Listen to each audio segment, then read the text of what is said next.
नमस्कार, घटना चक्र बुक वीडियो के इस शैक्षणिक मंच पर आपका स्वागत है।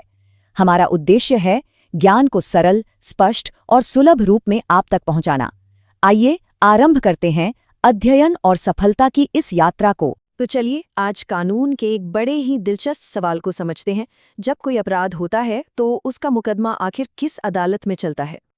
चलिए इस कानूनी गुत्थी को सुलझाने के लिए एक बिल्कुल असल जिंदगी जैसा उदाहरण देखते हैं। इससे सारी उलझनें साफ हो जाएंगी। तो बात घूम फिर कर इसी सवाल पर आ जाती है कि क्रिमिनल केस के लिए सही जगह मतलब सही अदालत आखिर तय कैसे होती है। अब इस सवाल का जवाब देने के लिए ना कानून एक बहुत ही सिंपल लेकिन मजबूत नियम से शुरुआत करता है, और ये नियम ज्यादातर मामलों में काम आ जाता है।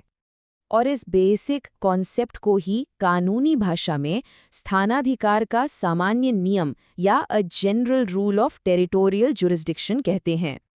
मतलब बिल्कुल आसान भाषा में समझे तो जहां अपराध हुआ अदालत भी वहीं होगी। एकदम सीधा सा हिसाब है। पर तब क्या होगा जब कोई क्राइम एक जगह पर नहीं बल्कि एक सफर की तरह हो, मतलब कई जगहों तक फैला हुआ हो। जैसे किडनैपिंग का केस ले लीजिए। ये एक ऐसा जुर्म है जो एक जगह से शुरू होकर दूसरी जगह तक जाता है।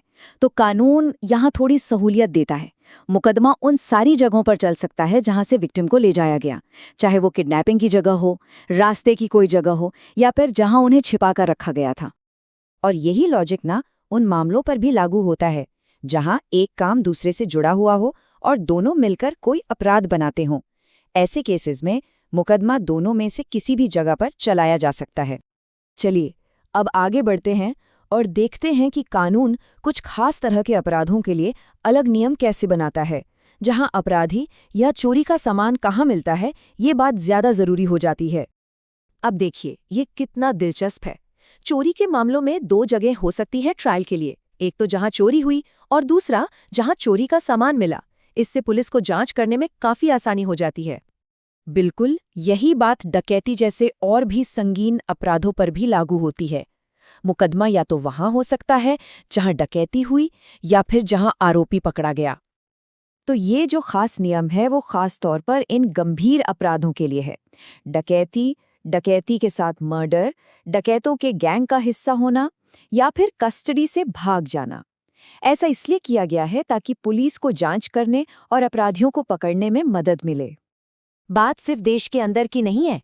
कानून तो उन मामलों तक भी पहुंचता है जहां कोई भारतीय नागरिक भारत के बाहर जाकर कोई अपराध करता है।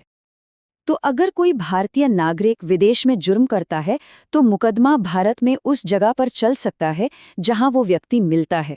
लेकिन इसमें एक बड़ी शर्त है। जांच या मुकदमा शुरू करने से पहले केंद्र सरकार से मंजूरी लेनी पड़ती है। इससे पता चलता है कि कानून के हाथ तो लंबे हैं, लेकिन ऐसे मामलों को बहुत सावधानी से हैंडल किया जाता है। तो सवाल ये उठता है कि इन सभी नियमों और इनके एक्सेप्शंस के पीछे आखिर लॉजिक क्या है? कानून ने इतनी अलग-अलग सिचुएशन क्यों बनाई हैं?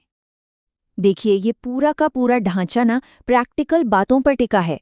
मकसद ये है कि इंसाफ असरदार तरीके से हो सके। सबूत कहाँ मिलेंगे, गवाह कहाँ हैं, अपराधी को पकड़ना कहाँ आसान होगा, ये सारी बातें बहुत मायने रखती हैं। और यहीं पर हमारे सामने एक आखिरी सवाल खड़ा होता है।